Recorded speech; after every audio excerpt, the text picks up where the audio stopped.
It's like, girl, we saw how those white people treated you at your school. I don't know why you thought I wanted to be a teacher.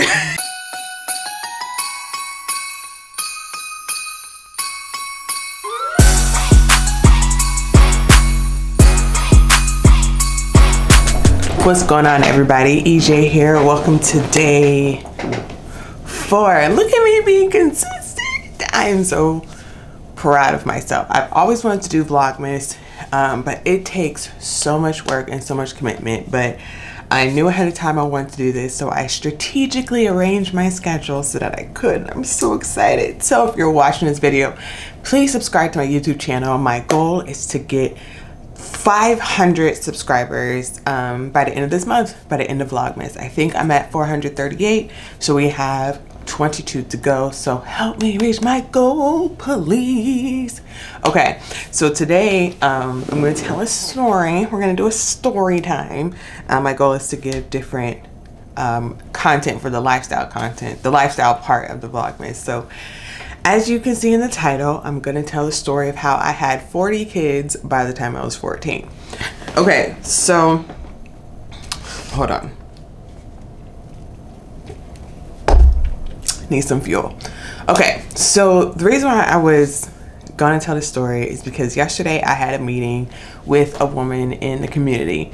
I am being very intentional on the projects that I take on for next year, but maybe that'll be another VLOGMAS I talk about that. Anyway, she ends up being the mother of one of the students that I used to teach during the summer program. In the summer, there's a summer program for a local nonprofit that I have been involved with for literally 18 years because it's my mom's nonprofit. The summer program, so my mom has all these teaching degrees, all these masters, but she came out of the classroom because she wanted to serve minority children, especially minority children who were living in areas of the community that were not being served, more specifically, in a more efficient way. And so she came out of the classroom and started a nonprofit, and I literally have been involved with it since its inception, which was about 18 years ago at this point. I was fairly young, but working with kids has always been something that I wanted to do. And my mom always thought I was going to be a teacher and follow in her footsteps. I was like, girl, we saw how those white people treated you at your school. I don't know why you thought I wanted to be a teacher.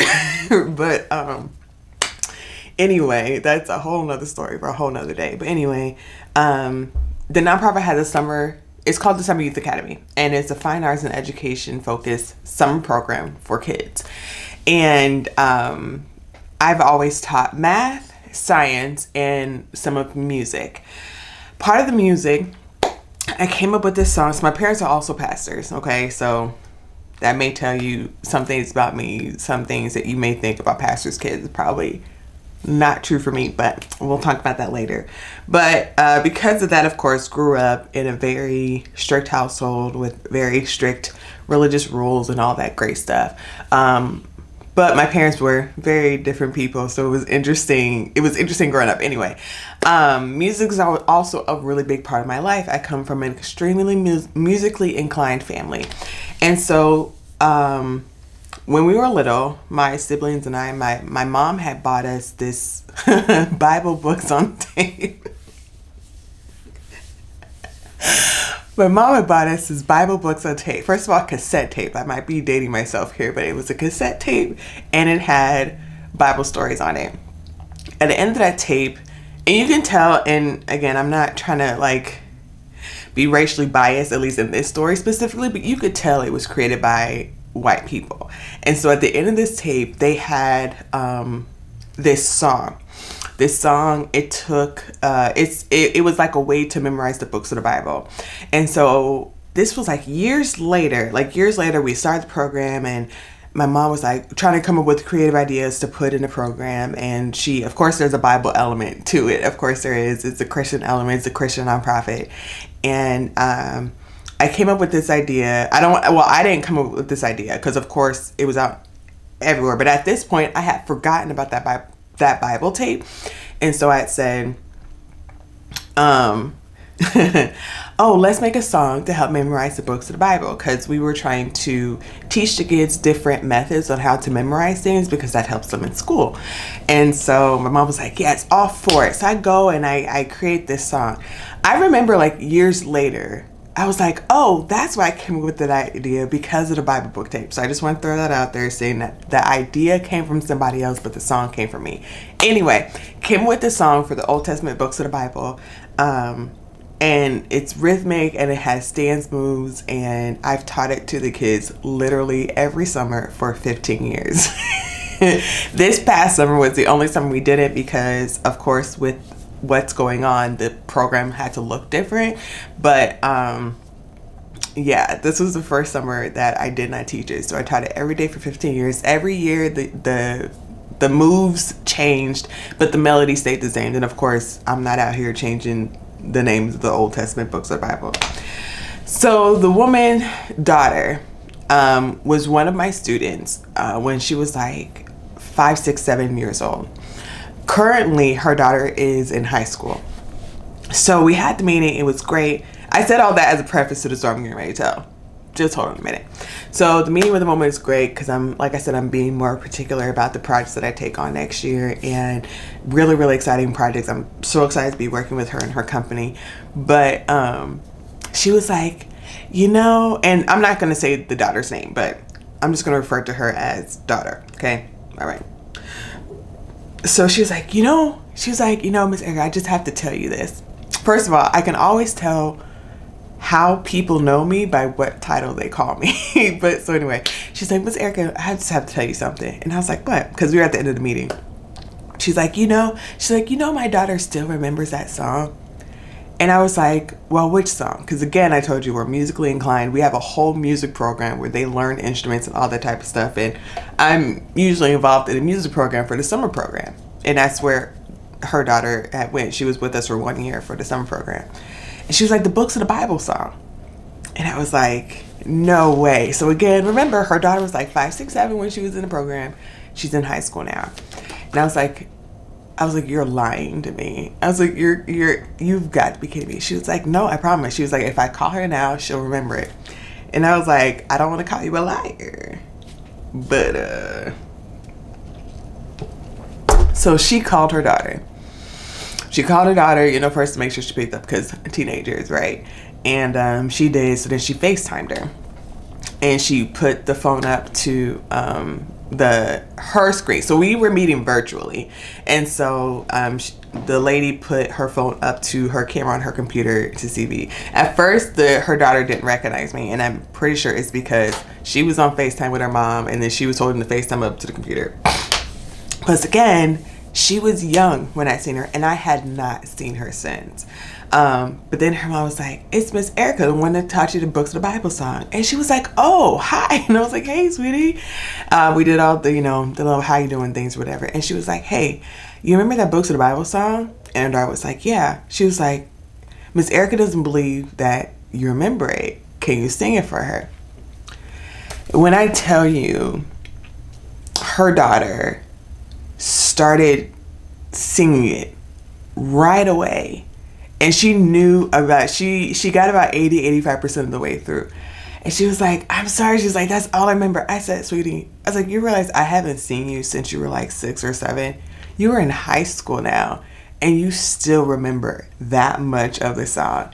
And she was, and because it is kind of a catchy song. I don't know if I'm going to sing it or not, but I was like, so, whatever, we said bye and all that stuff. And her mom, got off the phone with her daughter, and she was telling me, she was just like, the impact, she's like, you probably don't realize the impact that you made on my daughter. And I was like, I was sitting there like dumbfounded, and I'm like, yeah. But I'm just like, and that's why I told the story about how I came up with the song, because when I did it, I was just like, oh, we just need something to, to help teach the kids. Oh, here's a way you can try to remember something. And then we threw the books of the Bible on top of it. Like, it's a cute song, and it's fun to sing and do the dance moves. And, the kids help me choreograph it every year. It's like a good time, right? But I'm just like, I was like, this is bigger this is bigger than I ever thought. Because that's not the first time I've had a kid come up to me sing and to say the books of the Bible song. I've had kids come up to me before in Walmart. I'll never forget one time I was in Walmart and I was with my son. I only had my oldest son at that point, and I vividly remember this. I had a bad day and I was just trying to get in, get out, and trying to get home, and my son was young, and two kids ran up to me. Miss Erica, Miss Erica, Miss Erica. And like I was in a fog, and when you're in a fog, sometimes you don't really realize everything that's going on. So it took me a second to recognize them. Now I recognized them, but I couldn't remember their names. This specific time in Walmart, they're like, "Oh my gosh, Miss Girl, hi, how are you doing?" And they're like, "Do you remember us?" They were twins. It was a girl and a boy. And I was like, "Oh my God, sweetie." I was like, "You guys look familiar, but I don't remember your names." They're like, "You taught us the books of the Bible song." I immediately knew they were summer program students. I was like, "Oh my goodness." And once you know, in the middle of Walmart, they started singing the song. And the meeting last night with the lady and her daughter that's in high school made me remember the different times that this happened, because she was telling me, she was like, "You don't realize the impact that you've had on these kids." And she was like, "Miss Erica," she was like, "I tell people all the time about you and your mom." And she's like, "I can't even tell you how many people have had their kids involved in the program, or have come across you, or the math stuff you do, or science stuff you do." She's like, "You don't realize the impact that you've had on kids' lives." And like, I don't know, I'm pausing because I'm feeling emotional. But it's like, that's all I've ever wanted to do, is make an impact on kids' lives. But I don't want to be like a brat and say, but in my own way, but essentially in my own way. And so going back to the original title of this, having 40 kids by 14. So my parents are pastors. They became pastors when I was a preteen. And so and then before that, we actually were helping my grandpa, my Brooklyn grandpa, that's what we called him, with his church. And so I always joke with my parents, I never had a child. I never had a child because I was always in church. But anyway, when they started their church, my parents literally told me I was going to be in charge of the youth department. I did not have a choice. And as many times as I told this story, they have not denied it. So I didn't have a choice. I was over the youth department. And so, you know, with any church that, like, it's a founding church, the person, you know, it's actually starting and not taking over a church, there is a period where you're growing, like any business really, right? And so there's like a year or so that it was just like my two younger siblings and maybe a couple of kids that came with some people that were visiting the church. So for maybe like the first year and a half, I had maybe like 5-6 kids. And mind you, at this point, I'm like 13. And just, you know, figuring out, I've always like taught Sunday school and things like that, but having a whole youth department where you're in charge of like the activities, the Wednesday lessons, the Sunday lessons, and just the parent communications, all that I was learning, right? And so it was okay. Then all of a sudden,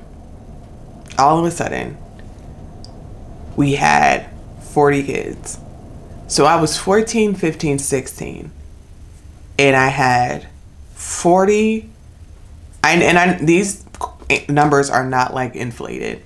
There was 40 kids at one point, and then I know there was 50. By the time I was 16, there was like 55 of them. And I was the only youth leader. My parents, I tell my parents, I said, "You outdid me so dirty." They did not give me anybody else.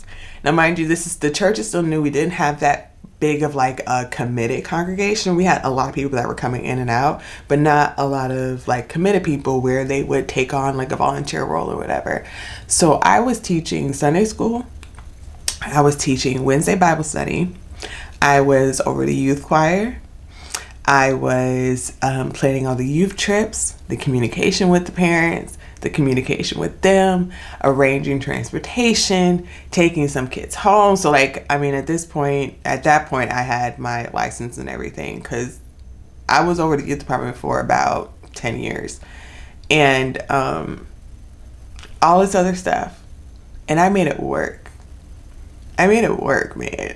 You know, I made it work. It was hard. It was frustrating. But the times that I thought I was failing, I would have people tell me how great of a job I was doing. And a lot of those lessons that I learned dealing with all those kids by myself at such a young age, I have definitely carried onto or through, like, even now, the things I do with kids, and then even now, the things I do with adults. And so even though I joke with my parents, and I might change the title of this video, but even though I joke with my parents and say that I didn't have a childhood, which I really didn't. I mean, don't get me wrong, we had some great family trips and some great experiences, but the just going to school, doing your homework, and going home, that was not my life. But a lot of things that I know how to do now came from that period of time in my life. So I was in charge of the youth department through high school. I left to go to college. I was only away for a semester, and then I came back because some stuff had happened, and so then I came back. And so that fall semester in college, what is a semester, like 3 months, something like that, 4 months, something like that. So that was the only time that I was not in charge of the youth department.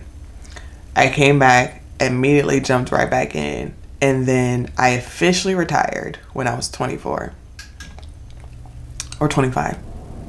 24 or 25, one of those two.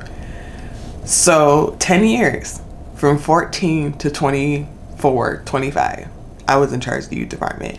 There were 3 women that ended up being my assistants in some form of that journey, the later part of that journey. But they all lasted various lengths, but for the most part, it was me. And I'm not saying that to be egotistical. It's just sometimes, so my meeting with the lady yesterday was impactful for me because it's been really tough this year and last year. Last year when I was pregnant with my second son, I had to do a lot of things differently. I couldn't work, things like that. So I was struggling with my own like definition of success and worthiness and impact.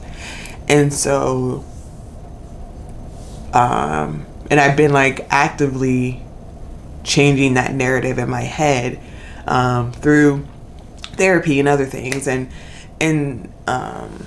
so the lady last night that I had the meeting with, she doesn't know, or I don't know if she knows actually, but she may not know how big of an impact of her that made on me, of her telling me that her daughter still remembered that song that I taught her all those years ago, and then actually calling her daughter and her daughter singing it.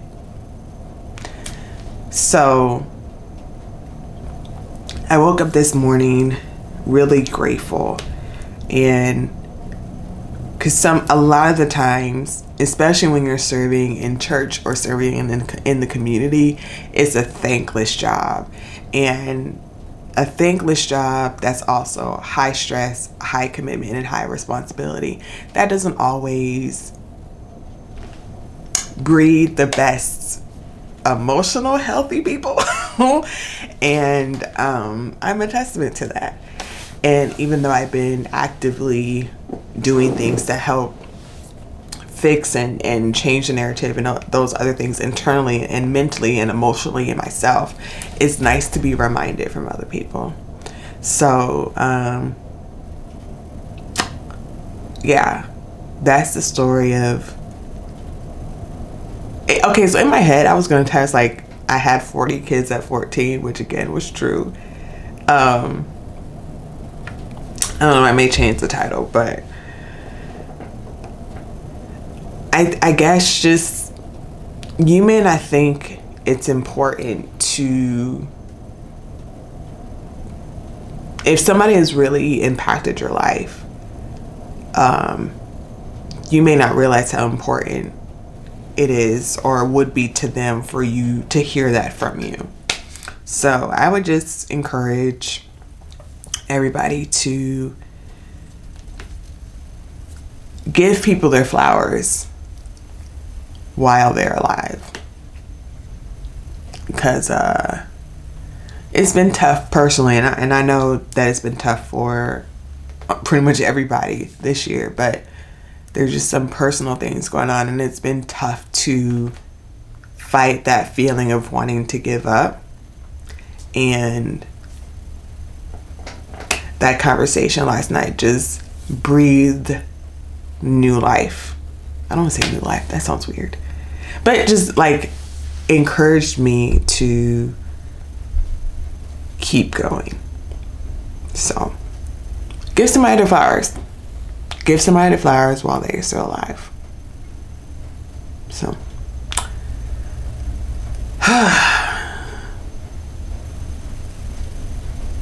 well, that's it. I think I talked a long time. I'm looking at my timer. So I think we'll just have a short business part today, because this video actually is super long. So, but I just wanted to share that because, yeah. All right, I will see you guys in the business part. Bye. Okay, so quick business lesson. We're still on marketing. We're going to talk about SEM. Again, I'm looking down because it's on, but SEM and SMM. So SEM is search engine marketing and SMM is social media marketing. The two, the main difference between the two is one is for search engines and one is social media platforms. Of course, you can figure out which one is which. So search engines are things like Bing, Google, and Yahoo. I'm sure there's others, but those are the three I would consider the three main ones. To get an ad on those, you actually have to go to those platforms. Usually you have to have an account, and you can follow, you know, the steps to make an account there. Social media marketing, those are things like the Facebook ads, the Instagram ads, the ones you see in your stories, the one you see in feed, the ones that show up before videos, in the middle of videos, at the end of videos, things to that effect. How you can figure out which one you want to use, it really depends on your goal. If you want to show up, let's say you're starting out, but you want to show up toward the top of the results on Google, you're not going to do that right away. You're not going to show up, like, you're not going to be number 1 to number 5 right away. So an option you could do is to do an ad, because I know we've all seen when we search something on Google, the first couple of, well, a lot of the times the first couple of results say sponsored. So that's what that is, right? And so you could do that way if that's what your goal is. Your goal is to be toward the top of the results for certain keywords, and you can make ads for those keywords so that you can be one of the top results. If your goal is to reach more people on social media, then you would do the social media marketing. So that's the Facebook ads. Almost every platform has ads at this point. And so you can just search blank ad, and the blank would be fill in your preferred social media platform. So if you wanted Snapchat ads, you would do that. If you want Facebook, you would do that. Instagram, you would do that. Pinterest, you would do that. Twitter, you would do that. You know what I mean? Just search it, just search for it and go from there. So if you wanted to do both, you absolutely could, but that's just the difference between those two, and it really just depends on what your goal is. So SEM and SMM, search engine marketing and social media marketing. So that's the tip for today. Don't forget to subscribe, and I will see you guys here tomorrow for Vlogmas Day 5. Bye.